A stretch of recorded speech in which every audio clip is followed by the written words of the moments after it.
if you find those true fans, you might give them a free e-arc, but I've had someone go on to then buy the hardcover and the audio book and, wow. Then post about it on Instagram and tell all their friends. And that's, you can't really put a dollar value on that, I don't think. That's absolutely amazing, actually. And yeah, like I've done that with and I primarily go through Instagram, like Instagrammers as my e-reviewers who I kind of pester. I don't pester them, obviously. I send them one message, and then if they say no, I leave them alone. But you've got do you have the serial killer list of Excel of this person messaged on this date? Yes, no, send follow up. And it's just this long list of people, and you look like you're just combing the internet like a weirdo. Yeah, that pretty much sums my entire outreach process every year.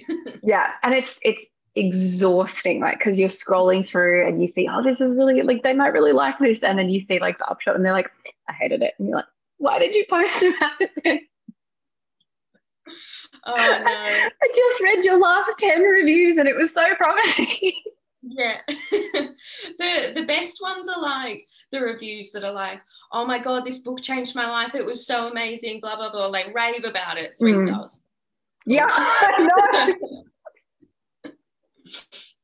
I actually had one that was a 1-star review, and it was just I hate fantasy, and I'm like, cool. Why are you reading fantasy then?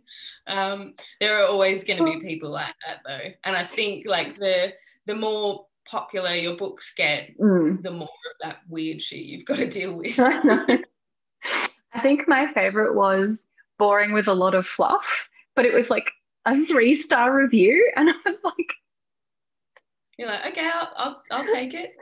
Thank you for the algorithm. You've given the algorithm a boost with that review, and it's not a bad average to have, but why?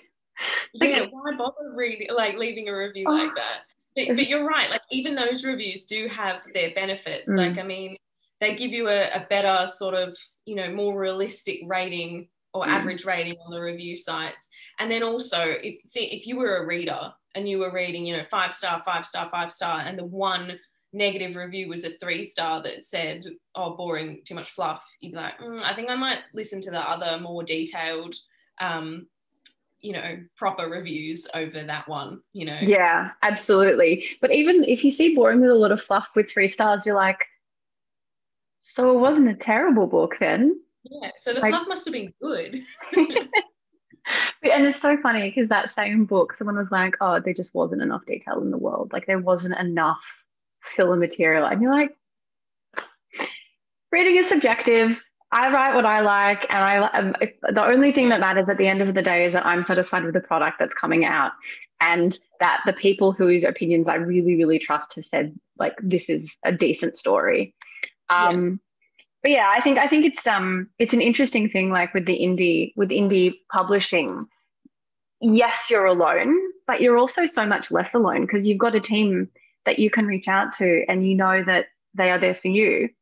And even if you bring on board a publicity person, or if you bring on board a marketing person, they're not even their loyalty isn't divided between other books that they have to sell as well. And I mean, I'm not saying that publicists in traditional publishing companies are oh, I'm going to push this book over that book, but their time is also limited and their resources are limited.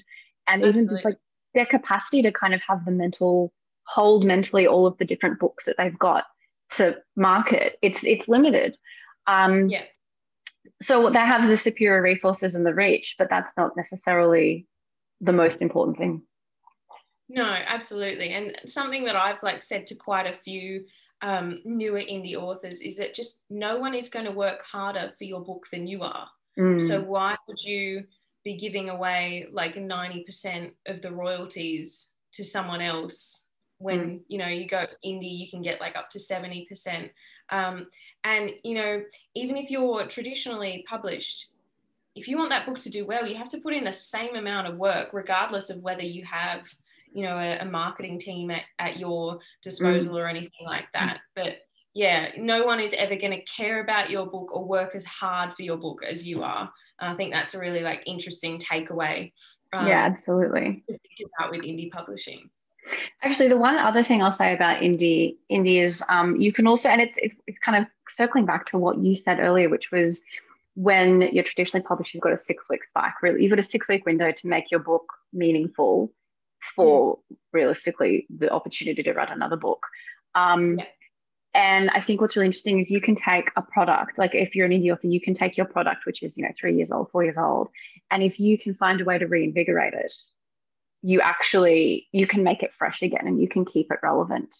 And I think that's it's something that a lot of traditional I mean, they've got, books coming out and coming out. They don't have any incentive to do that, but it's a really valuable thing. Like your product is actually, and the book remains fresh if you just package it a little bit differently, add a tiny bit of new content, bundle it with something else. It's a really interesting, I guess, phenomenon that people don't necessarily think about. Yeah, and it makes you a lot more, I guess, adaptable, for want of a better word, I guess. So you can pivot a lot more easily as an indie. Like if a particular strategy isn't working, you can change it. You can move on to the next thing. You can see what someone else is doing and have a crack and see if that'll work for you. Like, and you're absolutely right about, like repackaging and repurposing content. I mean, my book Dawn of Mist was originally 9 short stories that I used as reader magnets for people to sign up to my newsletter. And then I added another however many stories, maybe another 9 or so, and then packaged them together in a book. And then all the Oromia Chronicles plus Dawn of Mist then became an omnibus online. Yeah. So that's all the products I've already made, but that's a separate product in itself. And then I've seen other indie authors who, on a particular anniversary might release a new hardcover or a new cover, or, and you're absolutely right. It's just breathing new life into your backlist, I guess. Absolutely. And like, it's so interesting. I mean, sometimes you need to produce new content. Sometimes it's an overhead. Sometimes you literally can include an author letter and say there's new content. When I repackaged, when I bound up Queendom of the Seven Lakes, the duology, into the 1 volume last year, I had a bunch of micro stories that I used for promotion that I just interspersed throughout. And it was lovely because also they weren't doing anything. So I was actually using them, but it was so well received. And it's so cool. And it's so lovely to talk to you, because sometimes I sit here and I'm like, what am I doing?